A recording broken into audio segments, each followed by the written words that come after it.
I'm Ridula Bharadwaj, Capacity Building Specialist with International Solar Alliance. And on behalf of the International Solar Alliance, Asian Development Bank, and Green Hydrogen Organization Geneva, and also a recent partner, Africa Green Hydrogen Alliance, AGA. I welcome you all to this seminar or session on green hydrogen, a game changer for high energy intensive sectors. To begin the meeting, I would like to invite Dr. Ajay Mathur, Director General, ISA, deliver the welcome remarks. Over to you, Dr. Mathur.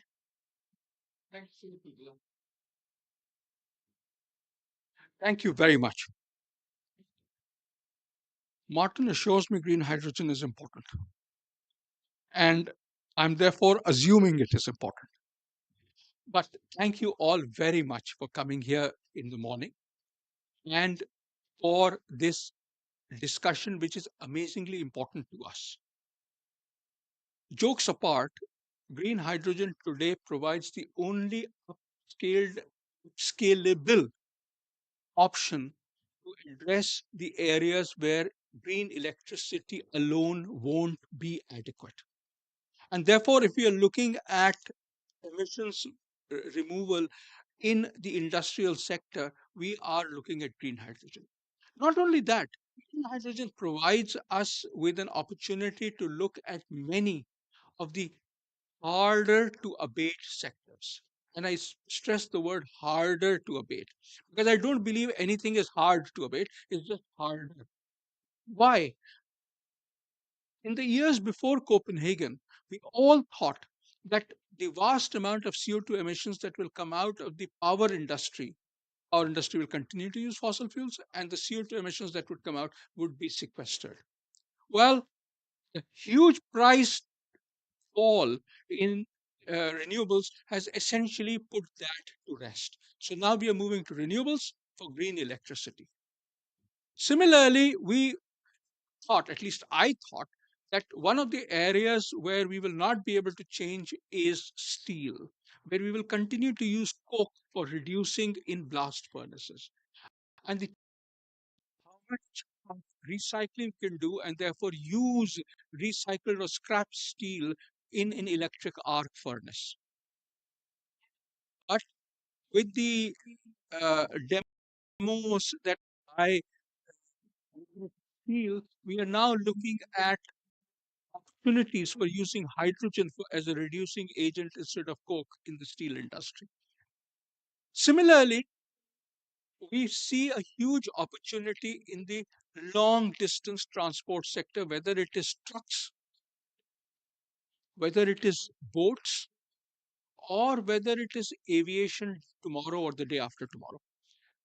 This is an opportunity. Yes, of course, they continue to be in conflict, not so much in conflict, in competition with other fuels. For example, in long distance transport, it is important whether we will go the hydrogen fuel cell or hydrogen direct combustion way, or whether we will go the electric way. So right now, with the amount of recharging that you need every 200, 300 kilometers, and the weight of batteries would reduce the payload considerably. And that's why we're talking of hydrogen. So, in many areas, uh, industrial heating, we could probably use electricity at low temperatures. For high temperatures, hydrogen would be essential. For use in particular industries, hydrogen is key. Green hydrogen is key. And in the areas where we are using hydrogen today, for example, in fertilizers, you're only changing the source of hydrogen from fossil fuel based gray hydrogen to renewables based green hydrogen. In other words, we are now at a time when it makes great sense to move to green hydrogen and start looking at the kinds of opportunities that are there for green hydrogen in the energy intensive, or let me say, harder to abate sectors. Mridula and I have had a huge discussion on whether it is energy intensive sectors or harder to abate sectors. I fully subscribe to the view that when you are changing the fuel, there's a certain amount of energy efficiency that comes in. Having been part of the energy efficiency work in India, I can see that changing fuels also leads to energy efficiency.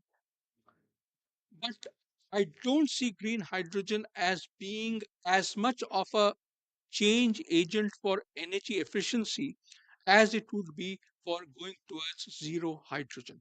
But anyway, that remains a point of contention. I do believe that this is an important issue for us.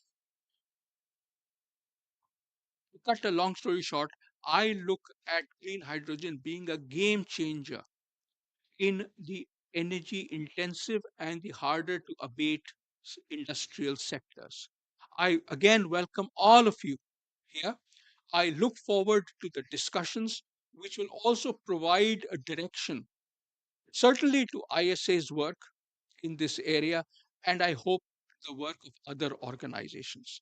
I'm delighted, as Mridula mentioned, that we are co hosting this with the Asian Development Bank, with the Green Hydrogen Organization, and with the African Green Hydrogen Association, AGA. It is therefore with huge pride and thankfulness that I would want to welcome the Asian Development Bank and request Andrew Jeffries from the Asian Development Bank to share his thoughts with us. All yours.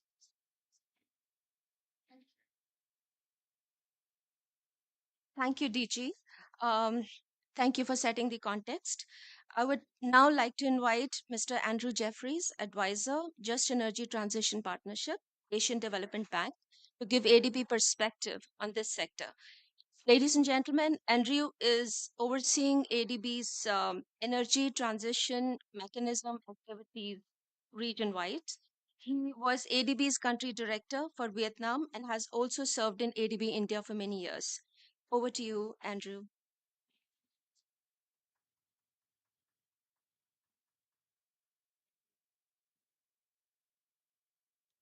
So good morning and welcome to all of you. I'd like to thank the International Solar Alliance for inviting the Asian Development Bank to jointly co-host this event here at COP. I also want to thank our co-hosts, the Green Hydrogen Organization and the Africa Green Hydrogen Alliance, for coming together and help organize this event. The Asian Development Bank, or the ADB, as the Pacific's Asia and Pacific's climate finance bank, places combating climate change and its consequences at the top of our development agenda. At the Glasgow COP, ADB committed to providing $100 billion in financing for climate response for both mitigation and adaptation by 2030. We've also committed to that 75% of our operations will support addressing climate change.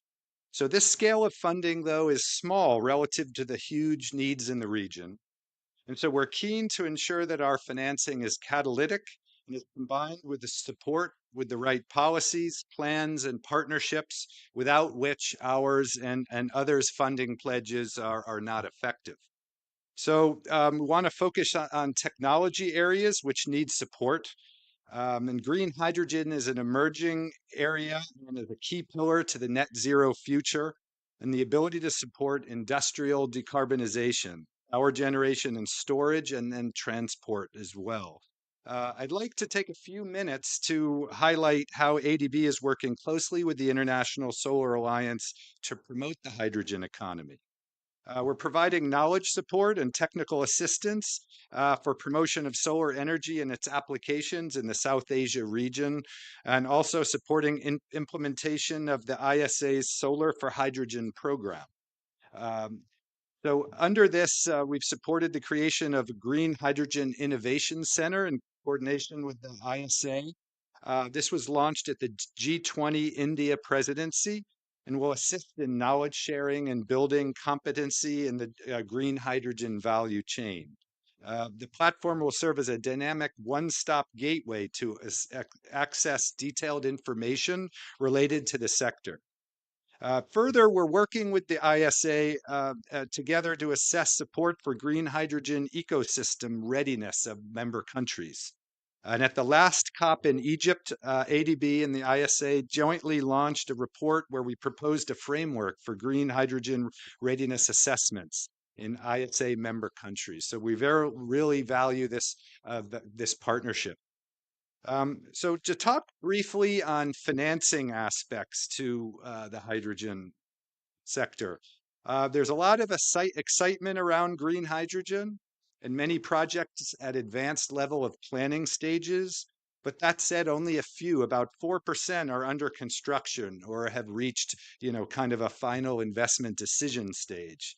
A decade ago, when renewable energy projects were seeking financing, the key question they had to answer was whether these projects generate electricity, were they cost competitive with coal or gas-fired power. The demand for electricity was, well understood, and grids were in place, perhaps needing some enhancement to deliver all that power.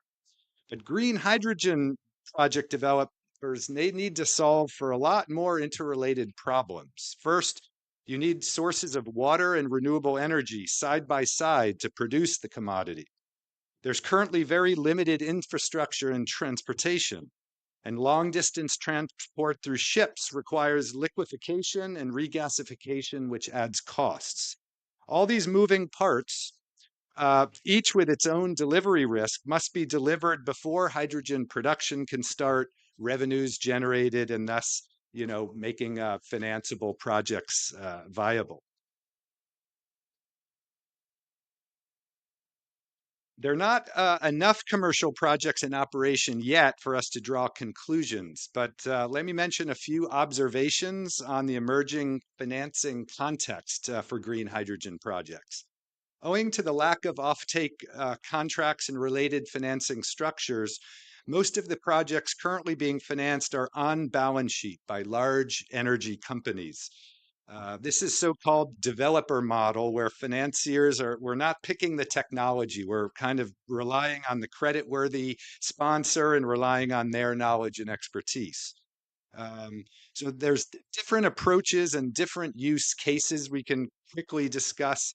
Ammonia production plants for fertilizer, oil refineries that already use hydrogen will most likely be first mover cases.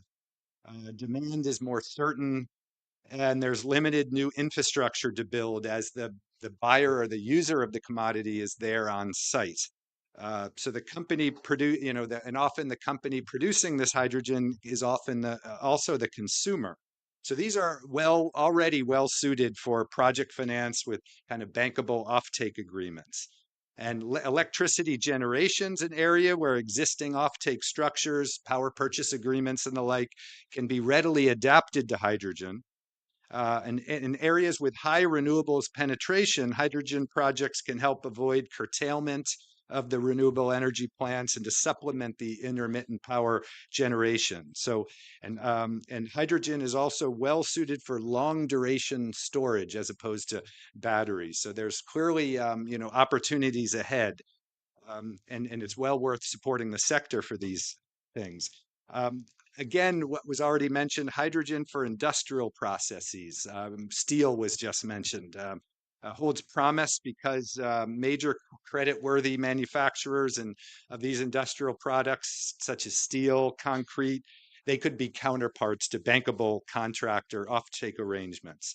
Mining companies often operate in environments where other energy sources may be expensive, carbon intensive, and unreliable. So there's another, attractive possibility there.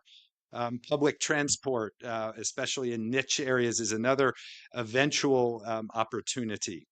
But to make all of this possible over time, the enabling role of government still remains pretty important. Merchant markets for hydrogen don't exist yet, and there's very little transport infrastructure, as I mentioned, in place, because as of now, it's kind of produced and used on site, but that will need to change over time. So public investment will need to play a large role in helping develop the hydrogen transport sector. and both through economic incentives and by providing clear, appropriate standards and regulation applicable for transportation of hydrogen. So finally, let me just end by saying that it'll take a wide array of types of projects to kickstart the hydrogen economy. We'll need government-backed programs, projects that are equity financed by oil and gas companies, for example, green ammonia and fertilizer related projects, refining projects, and a series of pilots in the non-traditional sectors. So some of these may and likely will take off quicker than others, but together and cumulatively and combined, they can spur the green hydrogen ecosystem that's very important to create. And so at the ADB, we have, public and private sector operations and sovereign, non-sovereign funding, equity guarantees, technical assistance. And so, over time, we certainly stand ready to support development as this ecosystem over time. So um, once again, I'd just like to thank the ISA and our co-hosts, Green Hydrogen Organization and the Africa Green Hydrogen Alliance, that have all come together to organize this session. So, thanks for inviting me this morning.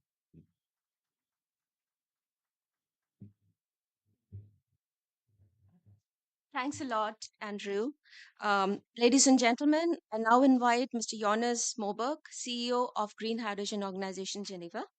Um, Jonas is an accomplished clean energy leader. Prior to joining GHO, Jonas held several positions at Trafigura, including the global head of corporate affairs and the global head of government affairs.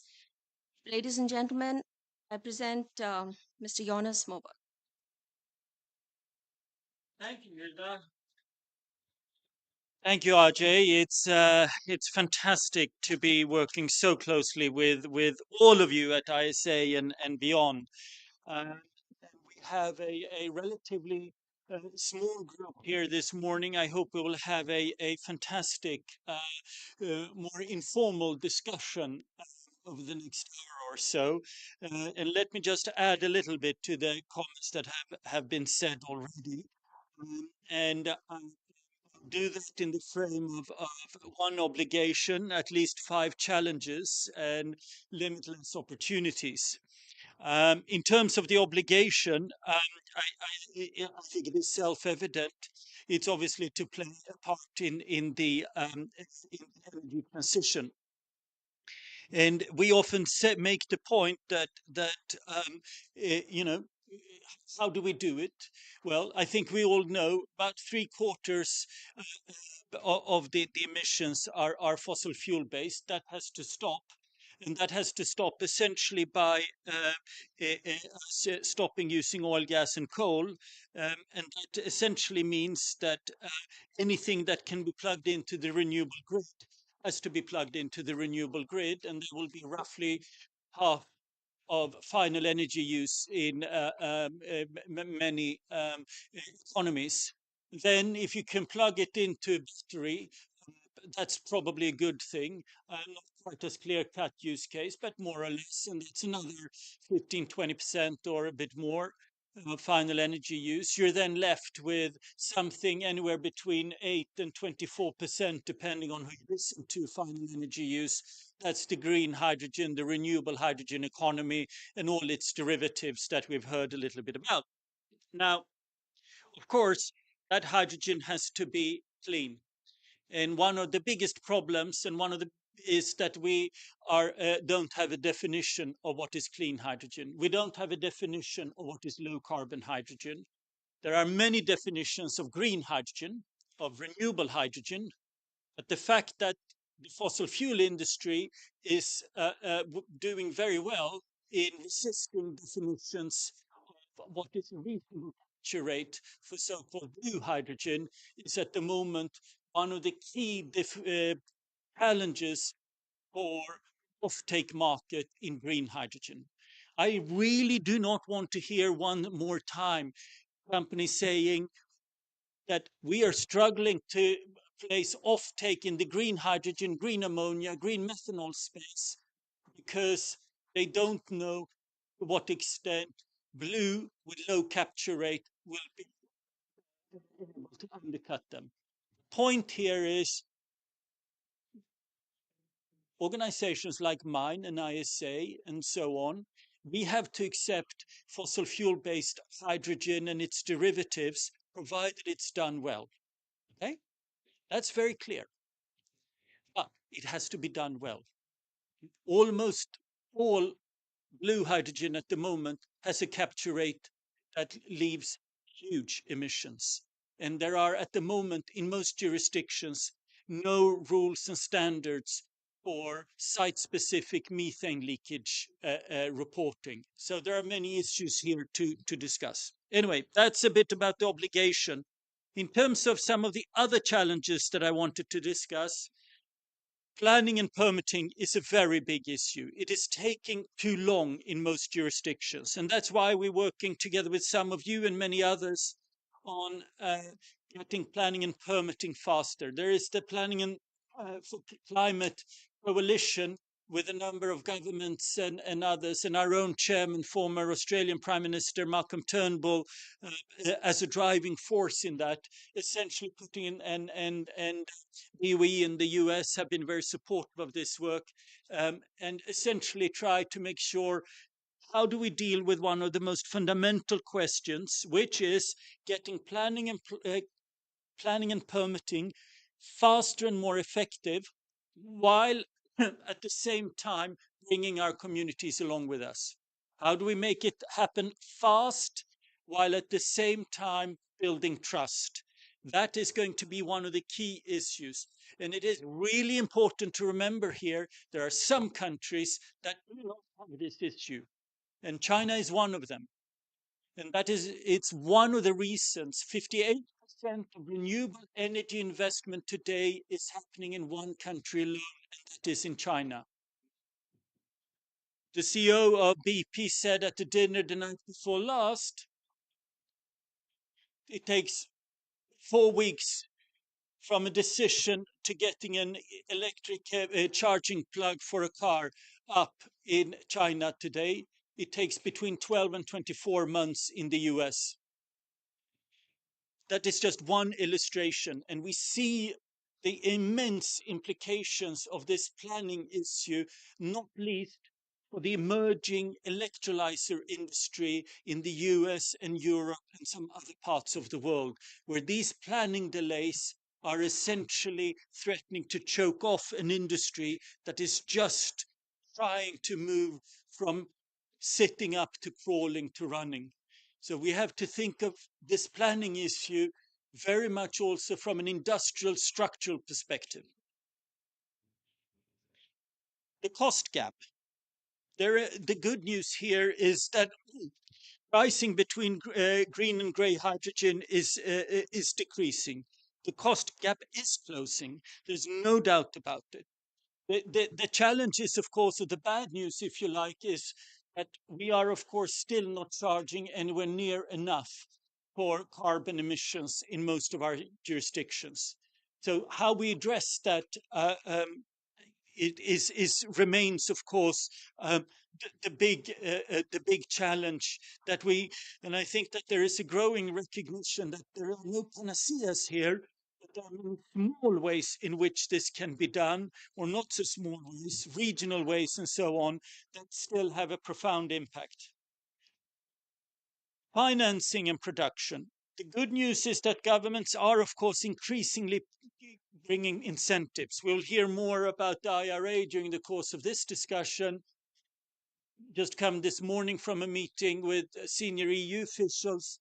We are working very closely with, as are many others, on the immense number of different ways in which the European Union and their member states are increasingly, through finance and regulation, incentivizing the green hydrogen economy. More needs to happen. But one thing that is incredibly important in this aspect is to remember, how do we make sure that developing countries, and now I'm not saying emerging country economies in developing countries, I'm saying developing countries, can remain competitive here, because they simply do not have the resources to provide the incentives. And it is way too simplistic for us to think that we will get huge amounts of capital replenishments to the Asian Development Bank and the others to provide concession refunding. We did a meeting where your colleagues spoke very quickly on climate finance on Monday and Tuesday, together with the G20 Sherpa and his team in Delhi. And Ajay was there. And that was great talking about these things. We need probably to stop talking about blended finance, although we have seen some great aspects of it in Namibia, as we will hear about in a moment. The fact is that blended, that concessionary finance terms are not likely to come forward in many places. However, that means we need to look much harder at innovative finance solutions. There are examples, for example, of how some big US philanthropy is putting grant funding into commercial funds that is then being leveraged up with private capital. So you essentially use grant funding, small grant funding, to then attract larger capital. That kind of innovative arrangements we need to look much, much more at. We need to think about it not just in terms of finance, but fundamentally it's about structural de-risking. So how do we de-risk sufficiently that we attract private capital back into developing countries? One area here that is hugely important is when it comes to sovereign guarantees. So mixing guarantee instruments and other forms of climate finance. And a third or another aspect in that space where we need to work a lot is in terms of the length, the maturity of things. Institutional or private banks, if for a better word, they will not do more than 7 years. For the numbers to work, we need, in many cases, off takes that are much longer than that. So a key question is how can we combine the length of public institutional availability together with shorter term measures that can be done by private sector, by private institutional investors. So that's another area. And then the last one that I wanted to touch on is on the offtake side. Now, I think, and I started off at that point, and I will almost end at it. I think we are now starting to see huge amounts of activity in certain sectors, not least when it comes to ammonia and methanol for bunker fuels. That is one of the leading areas. We've also, of course, seen, as I'm sure many of you know, a number of recent international offtake agreements of hydrogen for green steel production. So there are pockets of the area where these offtake agreements are starting to drive the market, but clearly we have a lot further to go in that space. I hope that we will discuss these challenges over the next 45 minutes or so. And those were my opening comments. So to you, Mridla. Thank you.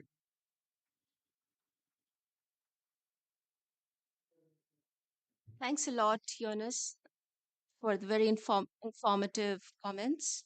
Before we go to the panel, I would like to give few minutes of presentation so that you get a flavor of what's going on in our program on green hydrogen.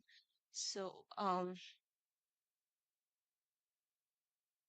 okay, we all know what ISA is about, but this is the governance structure of ISA. Then we have 9 programs, and we are talking about program 9, Solar for Green Hydrogen. This is our newest program, started in Assembly of 2021, and we have just started working in this area. So the main objective of ISA program for green hydrogen is to accelerate solar hydrogen production, utilization, and trade in ISA member countries. That's the overarching objective. So when I say solar, it's not just solar, but sometimes we also analyze, we plan to analyze solar plus other forms of renewable energy, which I'll come back to this thing later when I talk about our new program that's starting. So the support and basically we follow 5 um, approaches that how to support the assessment and facilitate solar hydrogen readiness level. First is by enabling policy and regulatory framework. Second is identifying technological gaps. It can be regulatory policy gaps as well, or gaps in financing. The third is facilitating investment environment for commercially viable solar hydrogen projects. And then, of course, identifying the viable projects pipeline across solar hydrogen value chain, and then creating global synergies and leveraging partnerships. And some of our partners are already sitting here. So that's the overall structure.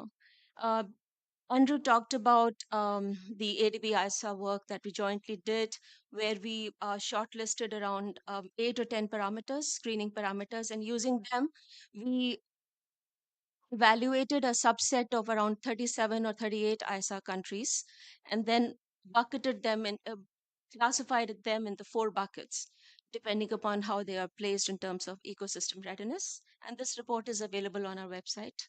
Um, then the second report that Andrew also mentioned, that we did, this Africa's Extraordinary Green Hydrogen Potential Evaluation. This was done in collaboration with European Investment Bank, Africa Union, and also our collaborators there were Mauritania government and Haidel Espana. And the third one is a recent one that we launched, released last month in ISA Assembly. This is actually taking the first report that you see here forward. So in the first report, we did a basic screening and evaluation, and in the second one, which was phase 2 kind of thing, we evaluated Brazil, China, Chile, and India, and did a deep dive, and then prepared a longer kind of roadmap along with analysis of the technology development in the electrolyzer section. So that report is also on the website. Um, this is the Africa report that I just explained. Then this is the one we did with funding support from NIDO Japan, and that's the one we just released in the ISA Assembly. So the last thing that I wanted to talk about, which was mentioned in Andrew's speech as well, uh, we partnered with G20 India presidency this year, and then developed virtual center of excellence for green hydrogen, which is called Green Hydrogen Innovation Center. And this is basically a one-stop platform with country level insights. So far, as I speak, we have completed around um, 32 countries insights, including recently we finished Sri Lanka. And this basically maps the green hydrogen value chain in that country in terms of demand, supply, policy, and regulatory instruments in place, and also financing challenges as well as opportunities. So this website is open for all to see, and we look forward to comments because this is the first phase, and now we are advancing that with more features. Just to mention that this was launched at G20 Ministerial and was included in Leaders Summit in Delhi Declaration at the final summit of G20. One thing that I wanted to mention here was that we will be initiating global startup incubation platform within this GHIC, and this is to support startups and provide opportunities to connect with incubation centers, basically a matchmaking kind of facility. Skill development is another important issue, and we spoke with Green Hydrogen Organization and few other collaborators, where we will be doing certified e-learning and training courses for our member countries going forward. So that's about it. With this, I invite our panel. Um, Over to you, Jonas, for moderating the panel. I will um, identify the panelists in this audience. The first one is His Excellency Yunus Ali Viudi. Um, okay, so he's stuck in the queue and he's about to join. I'll announce his name when he comes. Then the second one is His Excellency Lars Nielsen, Consul General, Head of Mission, Denmark, in the United Arab Emirates. I think he's also stuck in the queue right now. I don't see him in the audience. Dr. Martin Keller, of course, Director, National Renewable Energy Lab. Martin, please come on the dais. Uh, Martin is director of NREL and president of Alliance for Sustainable Energy since 2015. He has transformed the NREL landscape. His strategic focus is on integrated energy pathways, circular economy, and groundbreaking research projects and partnerships. My next panelist is Ms. Arceli Pales, Head of Technology Innovation Unit, International Energy Agency. She also supervises the process to monitor the readiness level of clean technologies across the energy sector and to track clean energy progress. The next one is Matthew Gies, Director of Asia HDF Energy, Indonesia. Um, HDF is a French independent power producer dedicated to to hydrogen power. Matthew has over 14 years of experience in RE through various positions within IPP, EPC, and key supply companies. Over to you, Jonas. Thank you so much. Can you hear me? Great. Come and sit. That's great. Right. It seems like some are a bit delayed, but that gives us an opportunity to go into some detail. Let's see what happens. Martin, I wonder if you should maybe start by some just very general points about what IRA is actually doing and what the labs and NREL is doing and where maybe you could take it then a little bit towards where we are at now. Yeah. So in terms of the hubs and so on, just to give people a flavor of how DOE and the US government is uh, um, creating an enabling environment. Yeah. So thank you. So again, thanks for the organizer for having us here. So look, I would summarize and building on all what we already said. There's a lot of stuff happening. And I want to go and add perhaps a couple of points in this amazing discussion so far from what we talked about, I would call it thinkability and a whole, you talked about some of the regulations. I want to just also do a pause and talk a little bit about the technology itself. And this is something I tell you when actually when we talk about where is the future of green hydrogen, absolutely, this is happening. This said, there's still a couple of gaps we have to fill. And when you look at this, now we're moving this project forward. I give you a couple of these points where we DOE, what we as at NREL, what we're trying to do really to fill some of these innovation gaps. Hydrogen, green hydrogen, I agree with all the different colors. I mean, it doesn't matter. So what is the carbon load on this technology? I also would bring in, the purple or pink hydrogen from nuclear side, which is still is another very interesting opportunity there. But all of this will lead to hydrogen, what we call this as a platform molecule. Hydrogen will go, and we talked about this from ammonia to steel to transportation. I will bring in another one important point, which I think I haven't heard here right now, and this is as an intermediate towards e-fuels, especially when I go to SAF.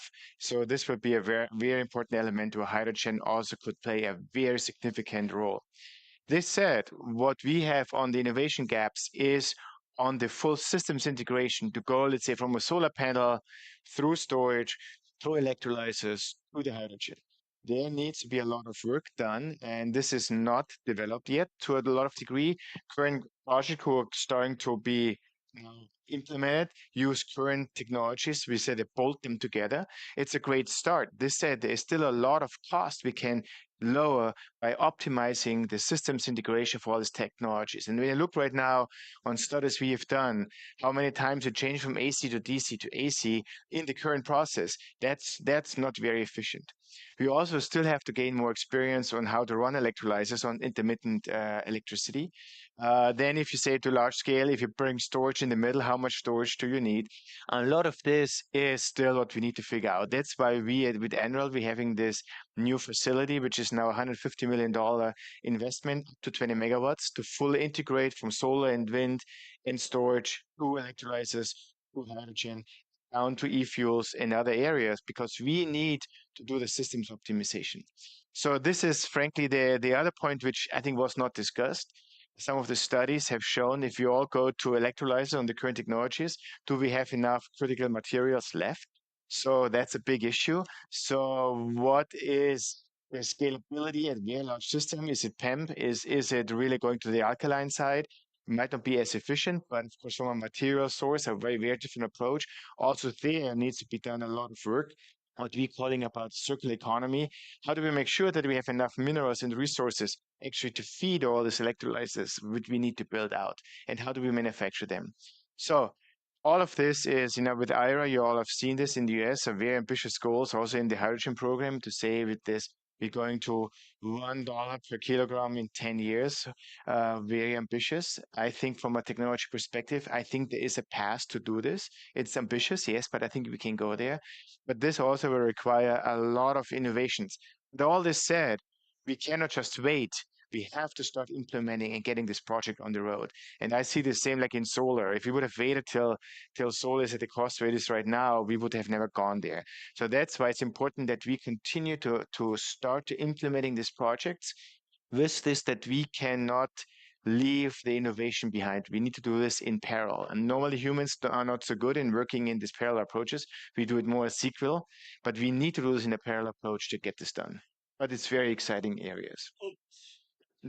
Want to tell us a little bit about where do you see things are at the moment? If you took a sort of temperature of the industry in the US, y- we got the IRA. That was amazing.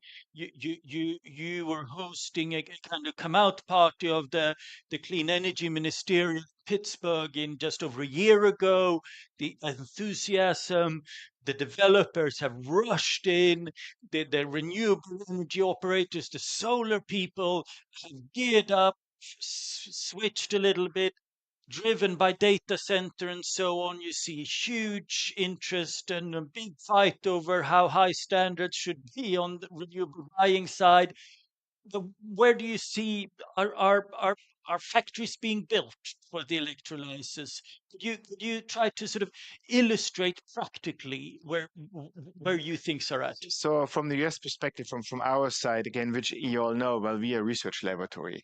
So, but there is a tremendous interest. And I tell you what we're dealing with is that we a lot of times struggling with having the right amount of people to fill the needs what's coming from industry to us. Give you this example. We're having this very large test stands for the electrolyzers to go to 1, 2, even higher megawatt loads. This is a lot of infrastructure. Right now, we are backlogged because a lot of companies want to go and validate their new systems. And we just are completely over capacity to bring and validate their technology. A lot of these smaller companies don't even have the infrastructure to validate these very large electrolyzers at this stage. So this is a big problem. I would summarize this that all what we are seeing from solar to the batteries to electrolyzers, the problem is that we also need to get the supply chain activated. And that's a huge problem right now. Also, when you look at from solar materials, from technologies on the battery side.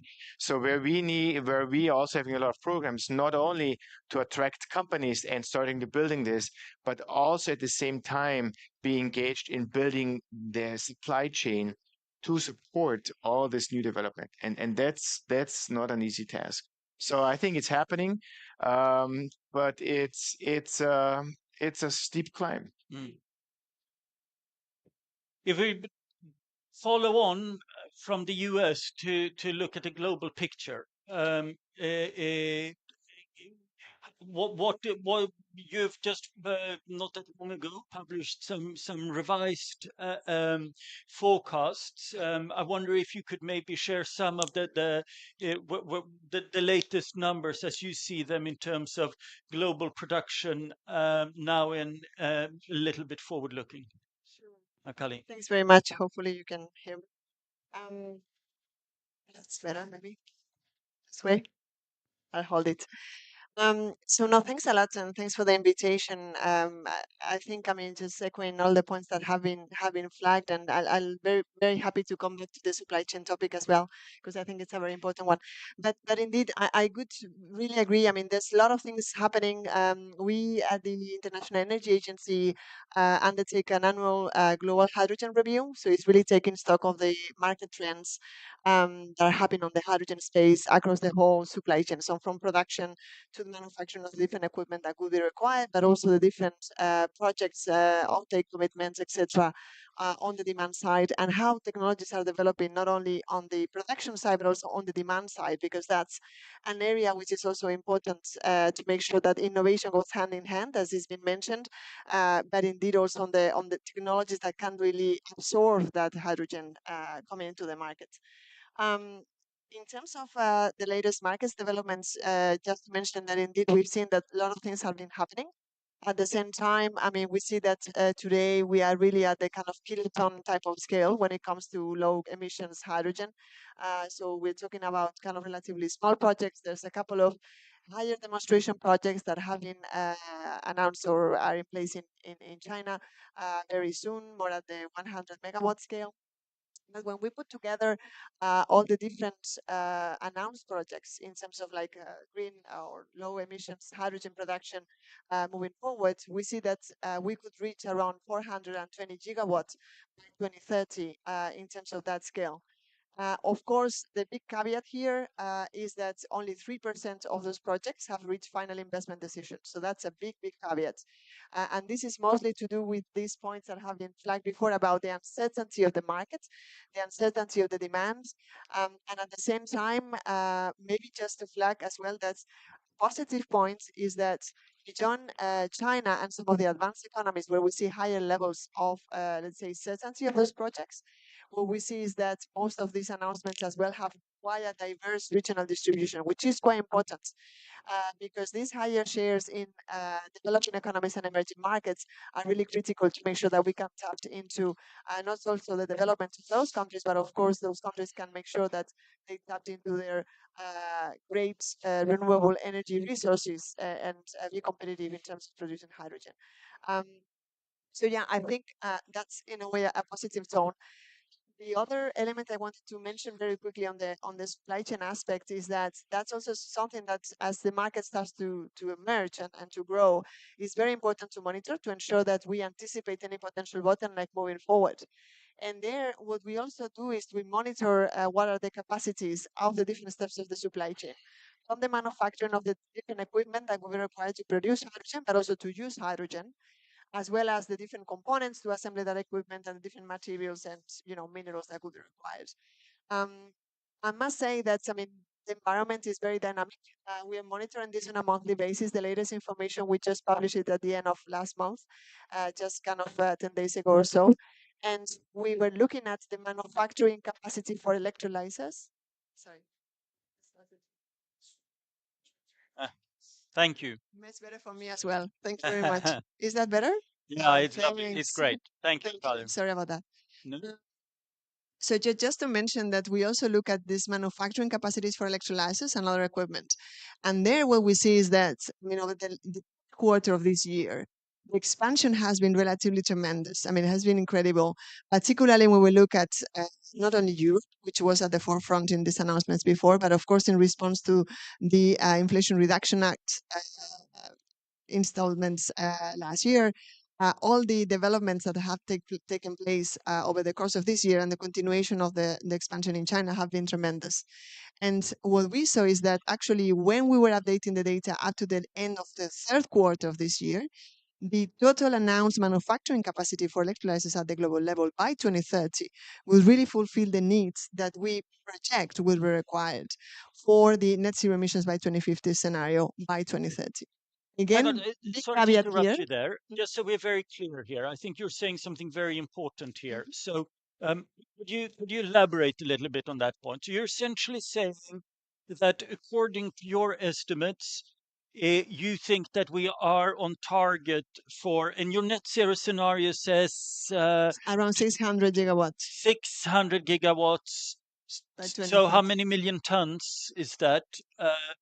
I will give you a wrong number if I give you in megatons at the moment. Okay. Um, And okay, so that's important. So you think the electrolyzers essentially will be there? Just to put things in scale, so in terms of generation announcements, in terms of generation production capacity, our estimate is that the announcements accumulate to 420 gigawatts And that's, the reference compared to the 600 that could be required by 2030 for the end steady scenario.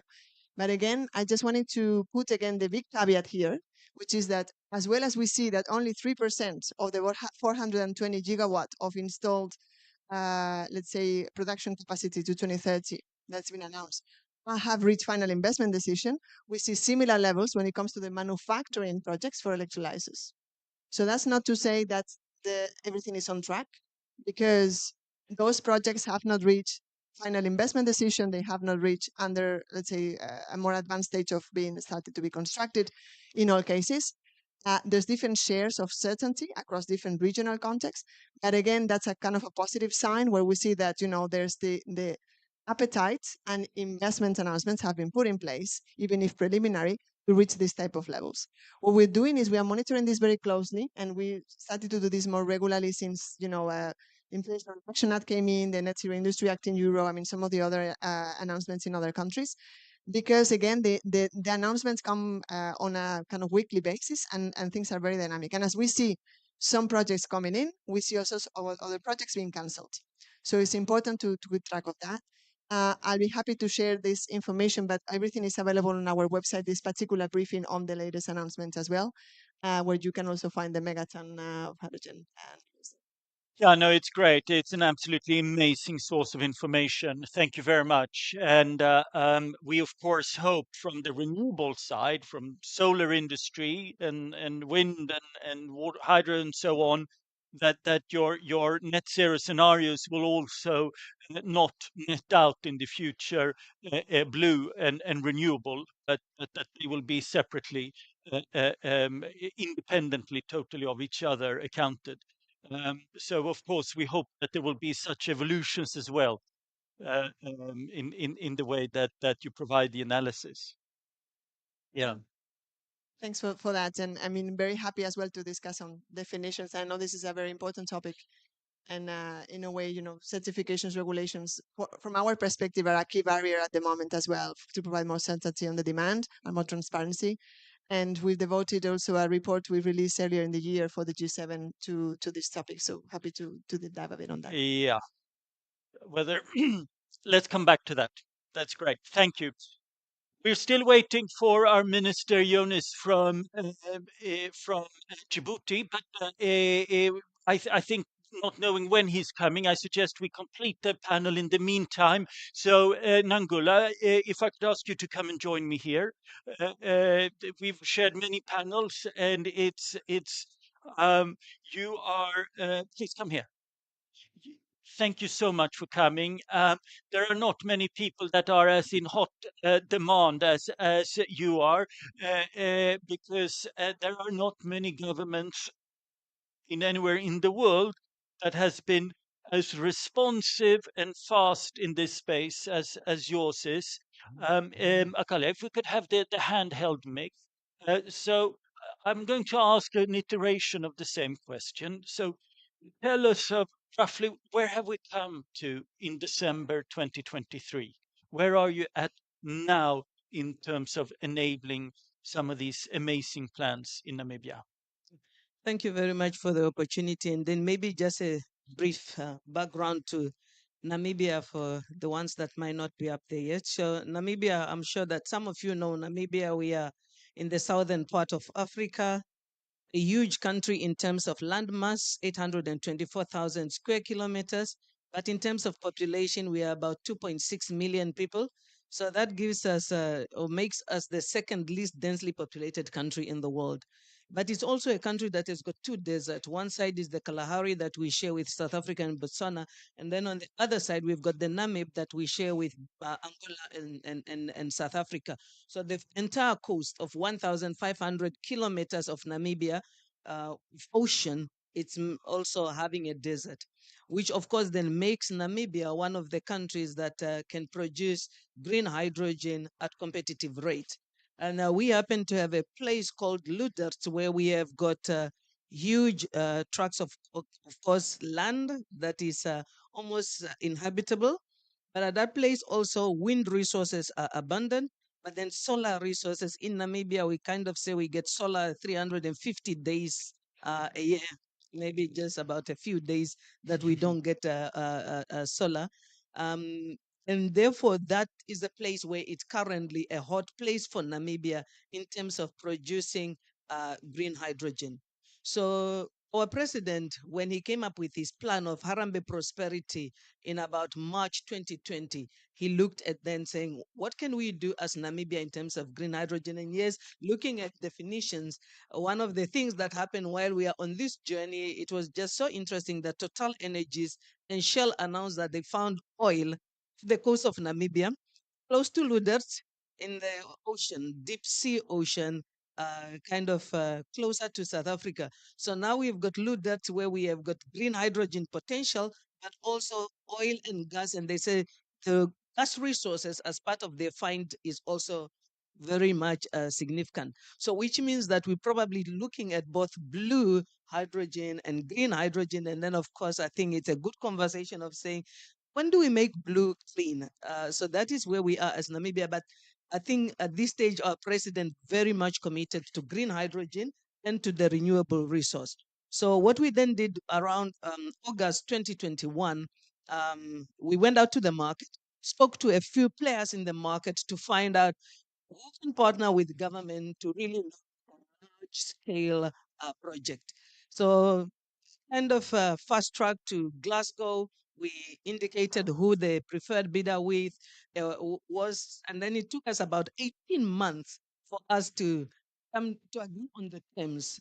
And therefore, currently, green hydrogen project. There has now been an agreement between the government and a company called Hyphen that was signed in May.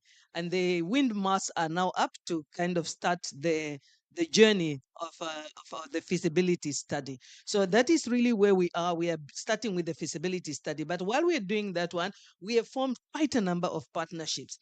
Those partnerships include many, many countries. So we said that in order to de-risk the projects, there is a few things that government needed to do. One of the things that government did is really come up with what we call a financing scheme. We come up with a funding that we call SDG 1 Namibia. And we were lucky enough to get the government of the Netherlands to give us almost seed capital to that fund. And now we are looking for various funding so that we can have some form of blended capital into that fund. And that is what we are doing in terms of funding. In terms of pilot project, the German government gave us about 40 million euros. And with that 40 million euros, it's really then we identified quite a number of projects. So one of that project in September this year, we had the groundbreaking for a project which is a consortium between a local company, Altava and Lis. They now have got a renewable leg, and also with a company called CMB Tech, which is a shipping lane company from Belgium.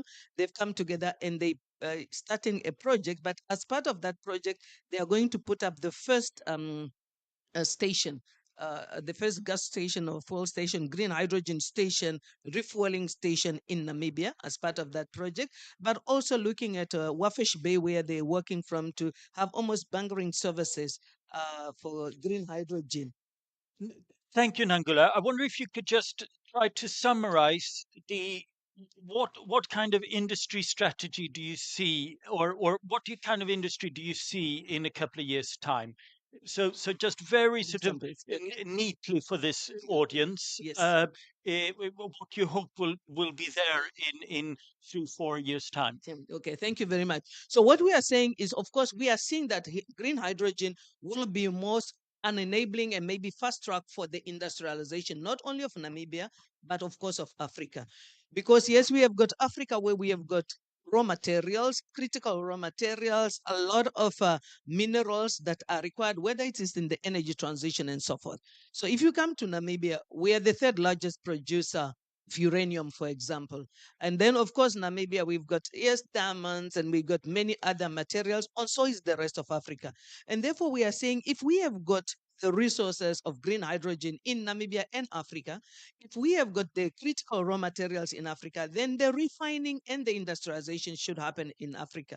And then, of course, the circular economy. What are the various byproducts that are coming, whether it's brine, whether it's so forth? There is a lot that can happen as part of that process that gives us various other resources that will enable the economy of Namibia. That's So sorry. yes, so whether it is industrialization, whether it's the development of the circular economy, we are seeing that green hydrogen, as much as we are looking at export play, because we've got significant potential demand and offtake from Europe, from Japan, from Korea, we are also seeing an industry that will create local jobs, industrialization, and so forth in Namibia and Africa. That's great. Thank you. Now, so let's stay a little bit on this. So, how much you're going to have wind and solar production? Yes, Then you're going to make hydrogen. yes. How much do you think that you might be producing in 5 years' time? Uh, so the current projects that we have, I think that is looking at the use of about 6 gigawatt of resource of renewable resources is for that project. 50-50 sun and Yeah, wind. yeah, just for that particular Fantastic. project. And therefore, we are expecting that probably for that project where it is located, we can afford to have 4 other projects of the same size. And if we can have 4 other projects of the same size, you've got 6 times 4 is about like 24 megawatts, I mean gigawatts that you can have there. But then we have got what we call, that is just the valley that is in southern Africa. And we're looking at developing one that is the central coast and another one that is in the north coast. Then export that as ammonia. Yes, so currently talking about ammonia export, but also like I said, local use Local use. and Fantastic. regional use between Namibia and South Africa, especially. Okay. And so, just a reality check here for everyone on the size of these things. We're talking about what, $1 billion or so per gigawatt of investment, more or less something. So we're talking about at least $6 billion just for the first project, and there are another six, you're saying, or Yes. so, Yeah. and then a lot of other things. So the enormity of these plans should not be underestimated in what the government is trying to pull off here. That's fantastic. That now.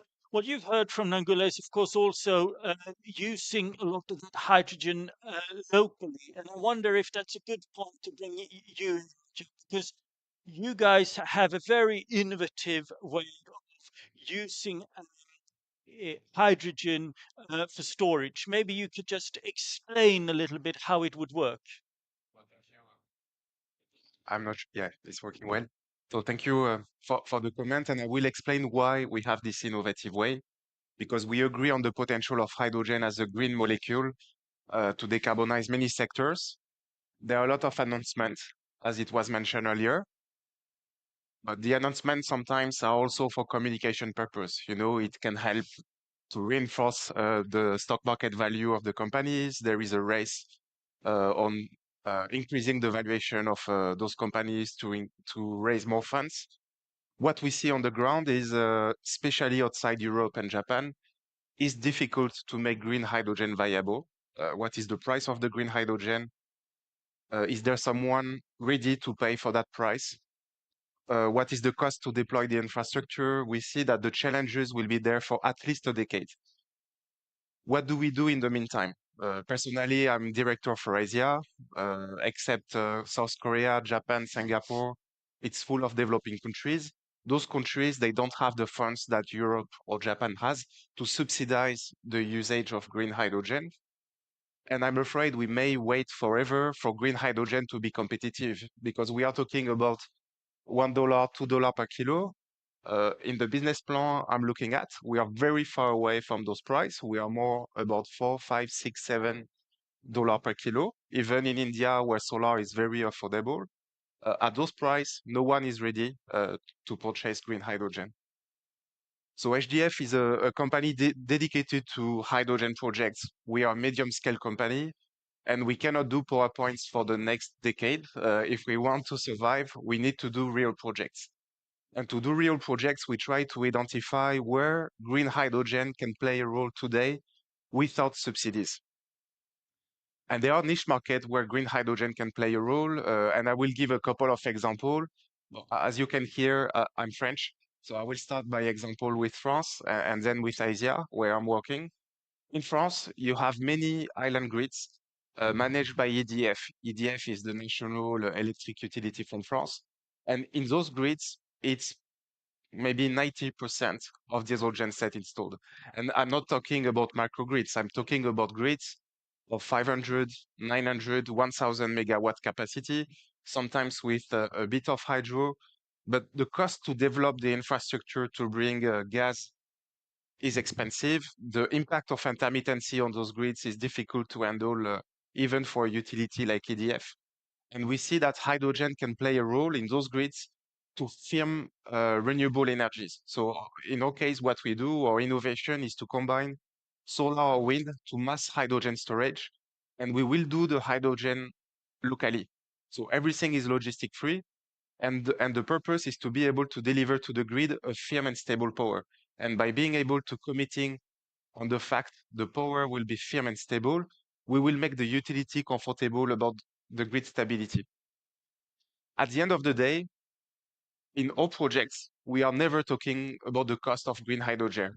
Hydrogen, whether it's 4, 8, 15, $20 per kilo, no one cares because we are selling electricity.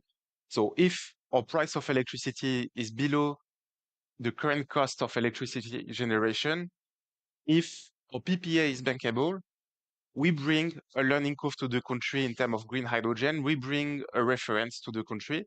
So in France, in French Guiana, so it's France, but in Latin America, we are building. So someone is coming. Maybe I will continue my explanation. Thank you. That's a great point, and a great point. Minister, you want to finally talk? Please, could you push that forward a little bit? Hello.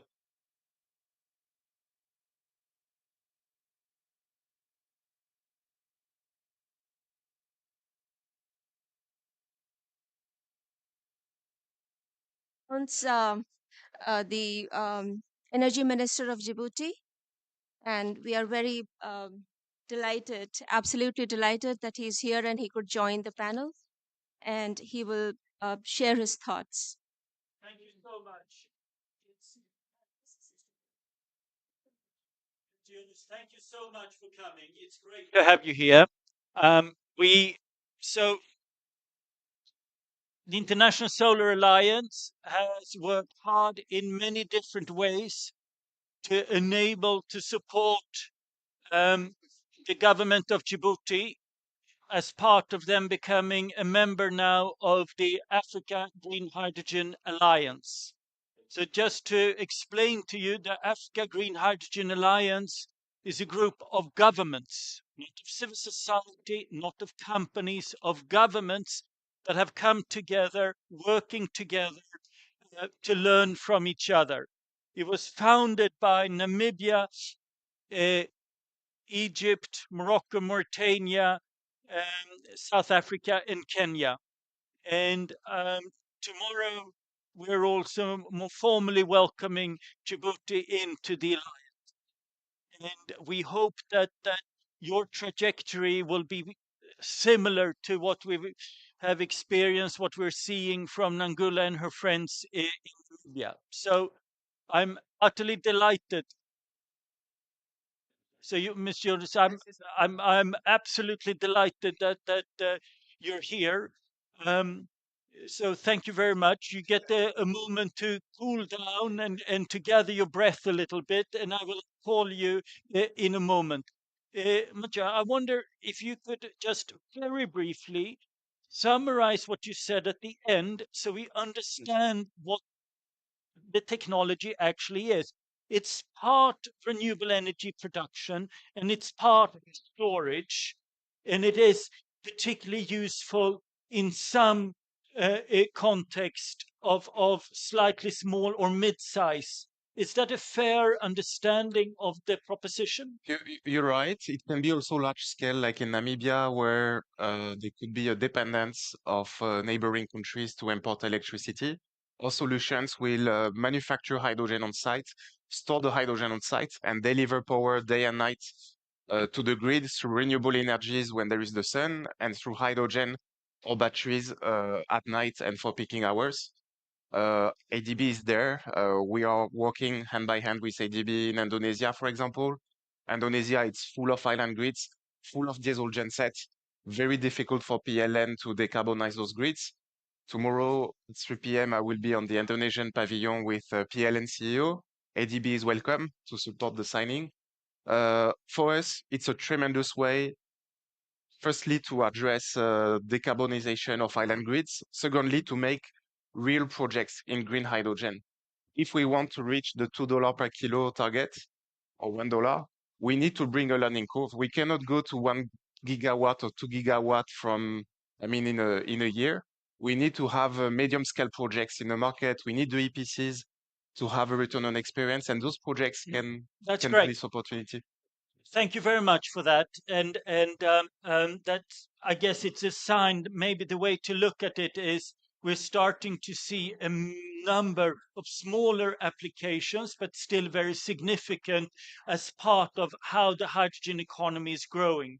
Before we come on to Djibouti, I would like to ask you, Martin, how do you have any reactions to what Mathieu is saying? You have seen over decades in this space supporting various forms of research.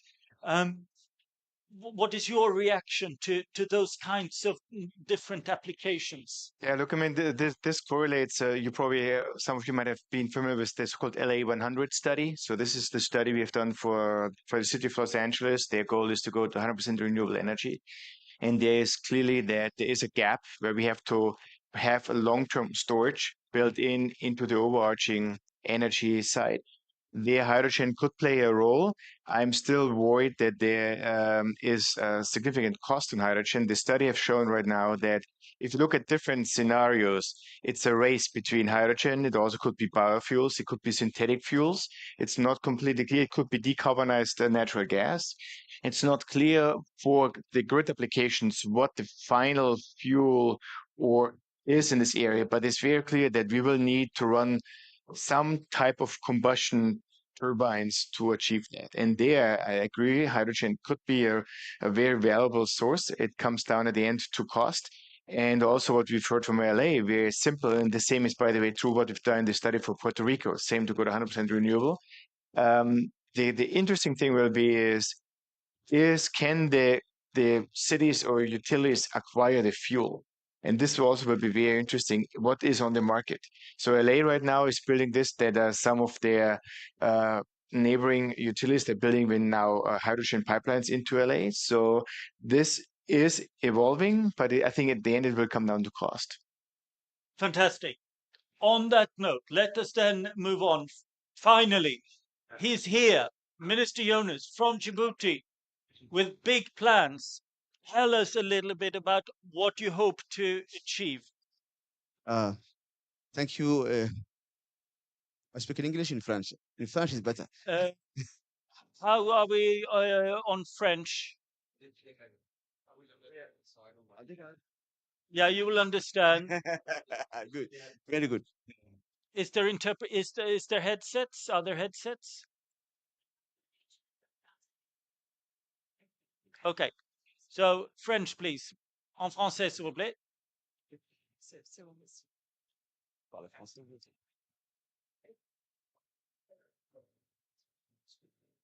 C'est un peu exprès. Okay. La langue nationale est en français. You can go ahead. Oui, Please start. merci, mesdames et messieurs, chers collègues. Désolé pour mon retard, hein. On a fait, moi et mes collègues, un marathon, hein, je veux dire, pour venir ici, tellement qu'on s'est perdu dans cet immense centre d'expo. Euh, Merci encore. Et vous savez, nous sommes très heureux aujourd'hui d'être à la COP et d'être aussi parmi nos amis de l'ISA, International Solar Alliance, pour pouvoir partager notre point de vue et la situation de Djibouti sur le solaire, mais aussi sur les autres énergies renouvelables qui sont l'éolien, la géothermie, mais aussi l'hydrogène vert. Euh, nous avons commencé à Djibouti, bien entendu, depuis un bon moment. Euh, D'avoir de prendre ces virages de 180 degrés pour une utilisation d'énergie 100% verte. Cette transition énergétique a commencé à Djibouti depuis 2015. que nous avons opté pour une vision 2035 d'utilisation, d'utilisation d'énergie verte, horizon 2035. Pourquoi? Parce que nous sommes un pays qui a un fort potentiel en énergie renouvelable dans le solaire, la géothermie et l'éolien. Vous savez, à Djibouti, tellement qu'il fait chaud, nous avons plus de 360 jours de soleil par année. Donc, une abondance au soleil. Nous avons plus de 2000 gigawatts par mètre carré d'ensoleillement en Djibouti. Donc, nous sommes un pays à fort potentiel énergie solaire. Et, c'est pour ça que nous essayons de développer les énergies solaires. Et car nous avons déjà entamé un projet avec EMEA Power, le groupe émirati à 20 30 mégawatts, 25 mégawatts d'énergie pour 5 mégawatts de storage, plus une deuxième phase qui va comprendre la même utilisation de 25 mégawatts pour 5 mégawatts de storage qui sera fait dans les 2 années qui arrivent. Euh, Ceci dit, nous n'avons pas aussi négligé l'éolien, car nous avons aujourd'hui un premier projet d'éolien de 60 mégawatts qui produit déjà à Djibouti. Et, et bien entendu, nous avons aussi une ligne d'interconnexion électrique avec l'Éthiopie qui utilise l'électricité hydraulique. Donc, nous avons Djibouti, comme d'autres pays, au Portugal, au Costa Rica. Aujourd'hui, nous pouvons se vanter d'avoir une énergie à plus de 80% verte. L'hydraulique, l'éolien et le solaire que nous avons, nous utilisons pratiquement 10 à 15% du thermique pour stabiliser notre réseau national. Ceci dit, euh, pour tout ce qui est de l'hydrogène, nous avons commencé à explorer cette énergie du futur qu'est l'hydrogène. Nous avons déjà signé des partenariats avec 3 grandes sociétés, euh, Fortescue, le groupe australien, CWP, le groupe américain, mais aussi Amea Power, dont nous avons commencé les études pour cette hydrogène verte. Pourquoi? Parce que nous voulons aussi que Djibouti, petit pays de l'Est de l'Afrique, au détroit de Bab el-Mandeb, soit aussi un hub à l'avenir pour les ravitaillements, pour les navires sur l'hydrogène ou l'ammoniac ou les autres produits qui vont servir, Inch'Allah. Merci. Thank you so much. We've got a couple of more minutes, and I'll see if there are any questions. But before, I'd like to ask you, Nangula, you've been on this journey for a little bit longer. Do you have any particular advice or recommendations to Mr. Jonas and his team that have just arrived here as they embark on this journey? Have we got a microphone? Thank you. Thank you. Thank you. Good morning, Your Excellency, and thank you very much for joining us. I think, like you said, Namibia has been on this journey, and I think what has helped us to get where we are is the support of various players. So, if there is any words that we can say, is number one, of course, proper planning from the side of government, understanding what is it that we want and what does the road look like. That is probably number one. Number two is identifying critical players that you need in this journey. And those players and partnerships are important. I think what we saw in Namibia is, of course, is the government leading and initiating, but then the government bringing the private sector, because we'll need the private sector to work with us. At the beginning, we did quite significant work with regard to sounding with the market and understanding the various role players and where they play. Number two is various with other countries, because, of course, if you want to de-risk the project, you need to make sure that you open doors for the private sector. And many times we underestimate the role that government plays in enabling the private sector. So whether it is partnering with other governments that can help you also open the private sector on the other side, whether it is with international energy associations and others. So in Namibia, we got quite a number of significant support from International Energy Association and others. So for example, when we entered into agreement between Namibia and Hyphen, there was a lot of support from the Africa Legal Service Facility that helped us in funding quite a number of specialists that we needed, because government does not have that specialist, but we had partners that were able to help us. So partnerships, in various fronts is very, very critical and it's important. And then, of course, when we negotiate, there was also a lot of kind of open-minded from government. It's a new industry, it's a nascent industry, and therefore the policy that may have worked with other sectors might not necessarily work, and therefore you kind of need to come to the table with open mind between the government and the private sector and have good negotiations and good understanding of saying this is a new industry that we want to develop, and we need to listen to each other, negotiate in good faith, and make sure that in the end there's a benefit. So I think that is probably the few words that I can say at this stage. Thank you. That's fantastic. That's so great. Sorry. That's super. All right. Have we got one or two questions from anyone that you might wish to put? Anyone who has a question, you're allowed to ask questions amongst yourselves as well, or comments. Yes, please, Minister. Oui, moi je voulais juste revenir sur euh, le système financier et les investisseurs. C'est vrai, comme mon sœur a si bien dit, les gouvernements ne peuvent pas. Do you understand French? Would you mind actually taking that question in English? Because the interpretation is not quite working. Otherwise, you can interpret from Yes. Yeah. C'est- Ok. Je voulais juste dire que le gouvernement ne peut pas être juge et parti et investir dans tous les projets. Il faut aussi libéraliser le secteur de l'énergie. Et pour libéraliser le secteur de l'énergie, il y a des étapes à franchir. Il y a, c'est vrai, euh, certains risques c'est que les sociétés investisseurs prennent, mais aussi il y a certains risques aussi de développement que le gouvernement doit aussi prendre. Par exemple, si je peux dire, euh, chez nous, nous avons instauré depuis 2015, comme je vous ai dit auparavant, cette libéralisation du secteur. Pourquoi libéralisation? Nous avons déjà libéralisé le secteur de la production. Euh, le réseau, le grid et la commercialisation restent du ressort de l'établissement public de l'État. Et nous avons les IPP, nous avons les PPA aussi. Et nous avons aussi instauré récemment, depuis plus de 4 ans aujourd'hui, le système de 3P, le partenariat public-privé.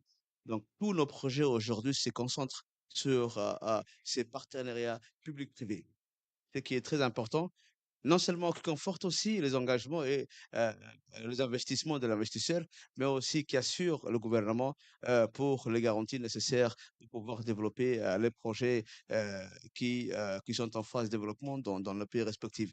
Et juste, si je peux revenir sur euh, le seul risque, je crois que sur les investissements, c'est sur s'il y a d'exploration sur, par exemple, la géothermie. La géothermie, quel le gouvernement euh, chez nous, à Djibouti, nous avons essayé de miser sur l'exploration. Le gouvernement, euh,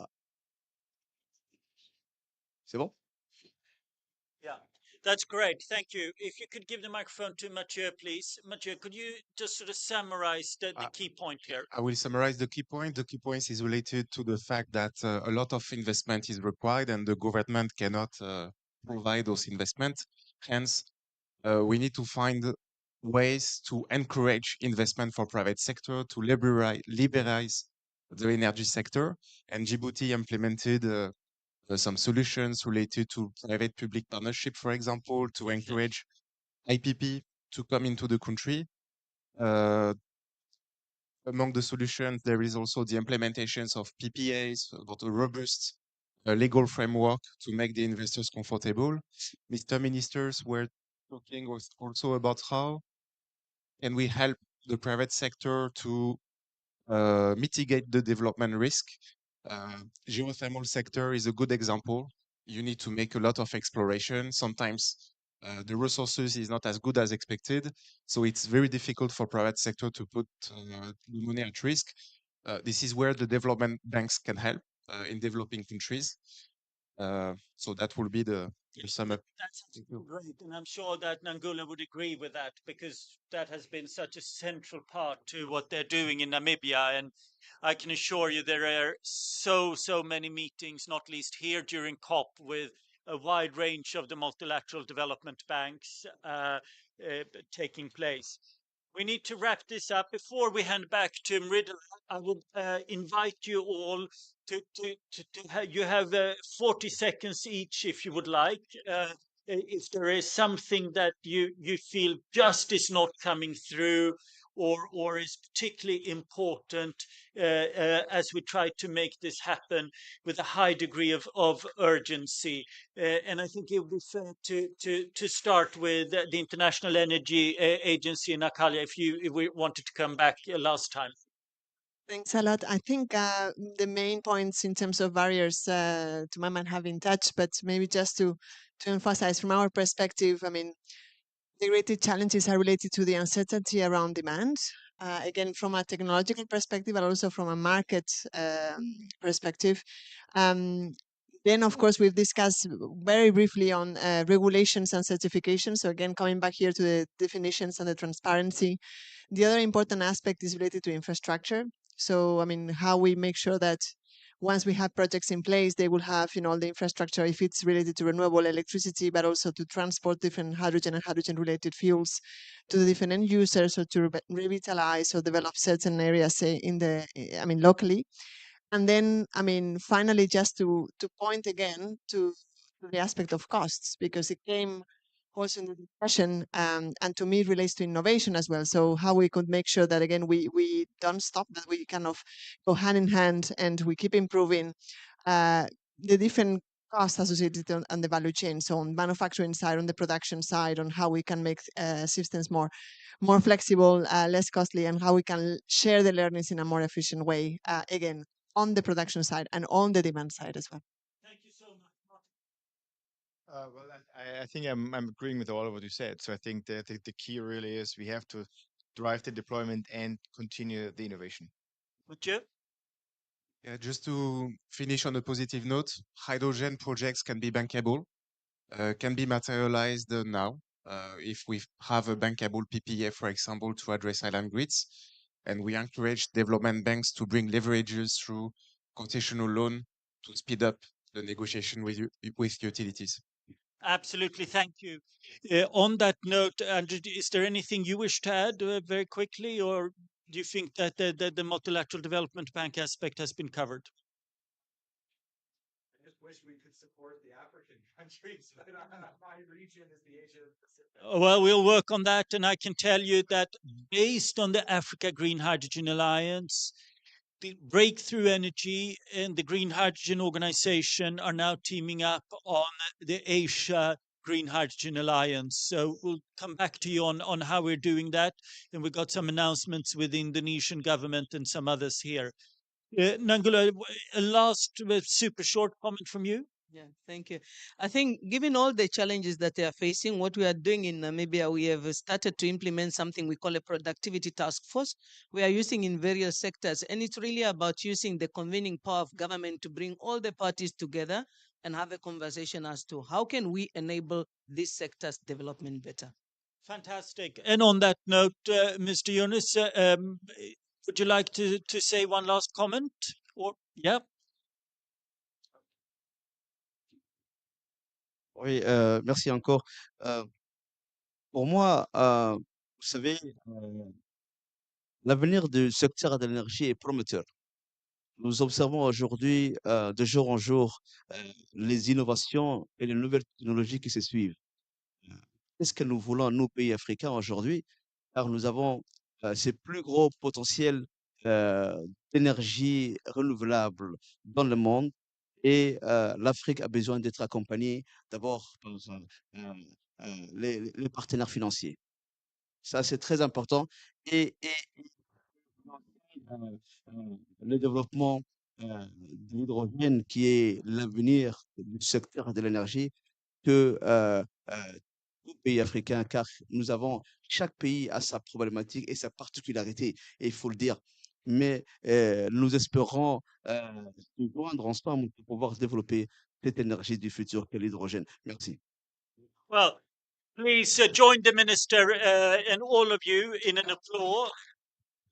And maybe, Mridula, on that note, with what the minister said in terms of support, I think that ISA is precisely the ones that have been providing that. And again, particular thanks to you, RJ, and the whole team from the minister and all of us. Thank you. Our Director General has just sent a message. He's joining us in a minute. Oh, he's here. Okay. Thank you. I couldn't, yeah. So, as a appreciation, we would like to give token of appreciation to His Excellency, Energy Minister of Djibouti. Um, thank you so much for joining our session. Thank you. Thank you.